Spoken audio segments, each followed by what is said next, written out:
V nedeljo bom na referendumu glasoval proti. V nedeljo bomo storili tudi odločilen korak proti zmagi za vodo. Za pitno vodo gre. Namesto, da bi se vlada ukvarjala s tem, kako zagotoviti čim večjemu številu prebivalcev pitno vodo iz pipe, se ukvarja s tem, kako zagotoviti posameznikom in omogočiti gradnjo na vseh priobalnih in vodnih zemljiščih, tudi v naravi.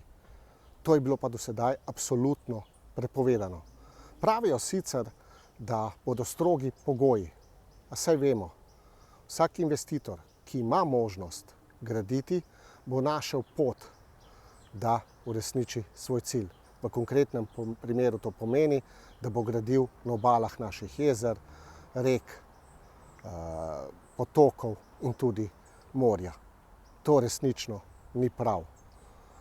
Voda je življenje, voda je redka dobrina, ki bo zaznamovala 21. stoletje. In temu primerno se moramo tudi obnašati. Ko ogrozimo površinske vode, ogrozimo podtalnico, iz katere dobivamo pitno vodo. In zato je še kako pomembno, da v nedeljo greš na referendum in obkrožiš proti škodljivemu in nevarnemu zakonu, ki omogoča pozidavo naših obal. Jaz verjamem, da nam bo uspelo, da bo 340 000 ljudi glasovalo proti in bomo zaščitili naše površinske vode in podtalnico. Srečno Slovenija, srečno voda.